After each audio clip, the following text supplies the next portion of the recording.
नहीं, ये गौ हत्या बंद नहीं करना चाहते। जो मेन बात यह है कि भारतीय जनता पार्टी की, चाहे वो केंद्र की सरकार हो चाहे राज्य की सरकार हो, ये गौ हत्या बंद नहीं करना चाहते हैं। वो अपना डेथ वारंट साइन कर रहे हैं। यूजीसी जो है वो सनातन को बांटने और काटने की मशीन है। हम भी बुलडोजर हो गए हैं।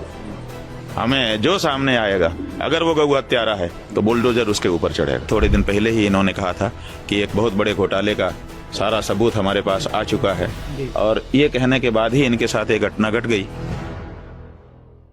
नहीं, ये गौ हत्या बंद नहीं करना चाहते। जो मेन बात यह है कि भारतीय जनता पार्टी की, चाहे वो केंद्र की सरकार हो चाहे राज्य की सरकार हो, ये गौ हत्या बंद नहीं करना चाहते हैं।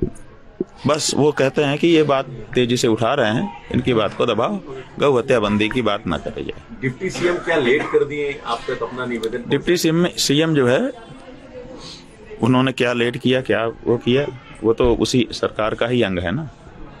उनको हिम्मत करके आना चाहिए था। उन्होंने कहा कि हमें भेजा जाएगा तब हम आएंगे।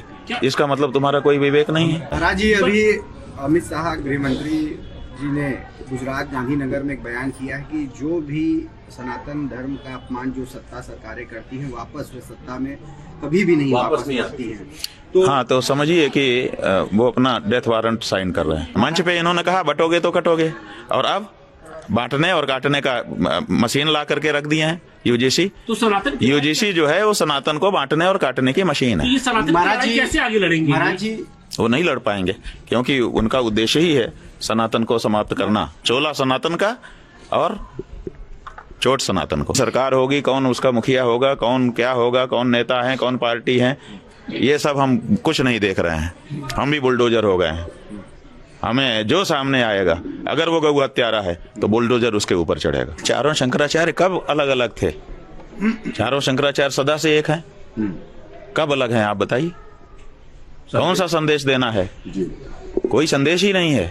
जो ये कहते हैं कि चारों शंकराचार्य एक नहीं है, वो लोग गलत संदेश फैला रहे हैं। चारों शंकराचार्य एक हैं। अभी देखिए जो घटना घटी, चारों शंकराचार्य एक ही थे।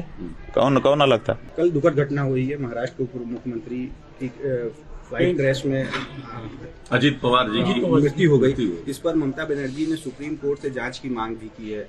आप महाराष्ट्र गए भी, लंबे समय तक वहाँ प्रवास भी किए, क्या लग रहा है किस तरह की जांच होनी चाहिए? देखिए, ऐसा है कि जिस तरह की अपने यहाँ लंबी परंपरा है, लोग गिना रहे हैं कि कब कब किसने किसने क्या कहा और उसके ठीक बाद क्या क्या घटनाएं हुई।